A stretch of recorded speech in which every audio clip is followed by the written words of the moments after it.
Hi guys, so once again Boris Johnson in the House of Commons had to resort to Brexit lies in order to avoid a question about the easing of restrictions to deal with the pandemic. Now the Prime Minister, as we know, will use whatever trick or tool he can find to avoid questioning, which I believe paints him in a negative light. Anyway, Johnson was asked a question by Andy Slaughter, who is a Labour MP. He asked the question if Boris Johnson will continue to fight what he called, and what many people have called, the Johnson variant. Let's hear what he had to say. Thank you very much, Mr. Speaker. Can I second the Prime Minister's support for our outstanding England team and players, but perhaps say that it's a pity it didn't come sooner from him and we all know the importance of double vaccination, especially against the Delta or Johnson variant of the virus. But in Hammersmith and Fulham, despite the hard work of our local NHS council and volunteers, only 36% of adults... Can I ask a question? Why does this MP have to shout? What is the point of the Speaker of the House? Why isn't he intervening and telling people to shut the hell up so we can actually hear the question? Have been double jabbed. So will the Prime Minister think again before recklessly removing all barriers to infection and transmission on the 19th of January? Will he keep the regulations on mask wearing and, like the Mayor of London, keep fighting the virus until it's beat? Well, Mr. Speaker, if we had followed the honourable gentleman's precepts, and I remember, of course, he campaigned vehemently to stay in the European Union, we would not have achieved the fastest vaccine rollout of any European country. So, once again, back to the old Brexit lies. If we had stayed in the European Union, we wouldn't have been able to roll out the vaccine, which, of course, is a lie, and I've talked about this on numerous occasions. But let's actually look at how the vaccine rollout is going. Now, this is very interesting because this is data from the UK government, and you can see the rollout of the vaccine. And there was a peak on the 20th of March. Massive numbers of people got vaccinated. But since then, there has been a decline. Now, it dipped, of course, in April.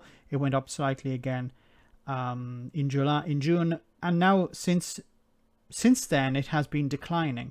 Why is that the case? It's not because most people have been vaccinated. It's about 50%. You can see here 45 million have received the first dose. 34 million have received the second dose. So we're not out of the woods by any means. I want to show you some other data here. This is the tracker for Europe. You can see the percentage of people fully vaccinated on the 14th of July. And then we also have days to 70% fully vaccinated. Now, there is this idea that if you arrive at 70%, you have the population sufficiently vaccinated in order to ease restrictions. Now, some people will say 70% is too low. It should be 80% or 85%, but the general feeling is 70%. You're never going to really get to 100%. That isn't normally the goal of most governments. But 70% seems to be a reasonable objective to attain. Now, you can see here on the left, Malta is at 78% fully vaccinated. Then it's followed by Iceland, Wales, Hungary, Scotland, England, United Kingdom as a whole, then Northern Ireland. And then it's followed by Spain, Cyprus, Belgium, Germany, Ireland, Portugal. Okay. So when it comes to fully vaccinated, the United Kingdom is not number one. It's behind two European countries, Malta and Hungary. But that information is useful, okay. Once again, I don't want to present this as some sort of competition, that there are winners or losers. The winners are is if we defeat the virus together as a planet. The losers are us if we don't. There are no winners and losers when we're comparing countries. But Boris Johnson wants to compare countries, so we're going to compare countries. If we look at the number of people, the number of days left before we reach the target of 70%, you can see that Malta has already hit that target. Iceland is 5 days away. Portugal, 26 days. Belgium, 31. Spain, 31. Denmark, 33. Liechtenstein 33, Netherlands. Okay, we go all the way down to the United Kingdom 57. So the UK is almost 2 months away. While, for example, comparative countries like Italy is 47 and Germany is 54. So if you want to say that, if Boris Johnson wants to say we're number one at what? And have vaccinated the highest proportion of any European population, Mr. Speaker. That is the reality. And as for his criticism of the roadmap, Mr. Speaker, I respectfully point out to the honourable gentleman, the month is July, not January, Mr. Speaker. What is he talking about? Anyway, it's a pity that there isn't a way to hold Boris Johnson to account in the House of Commons.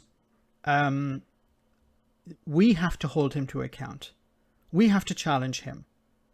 MPs can't challenge him. Experts can't challenge him in the House of Commons, but people on the outside have to challenge him in whatever way they can. Let me know in the comment section, guys, what you think. As always, your comments are greatly appreciated. Thanks a lot. I want to say a big thank you to all of my patrons. You ensure that this channel continues to exist. I'm eternally grateful for all of your support. If you join Patreon, you will receive instant access to our Discord server, where we have both audio and video chats. You can chat with me and other patrons, where we discuss important and non-important issues. Becoming a patron per month costs about the same as a large coffee, so why not check it out?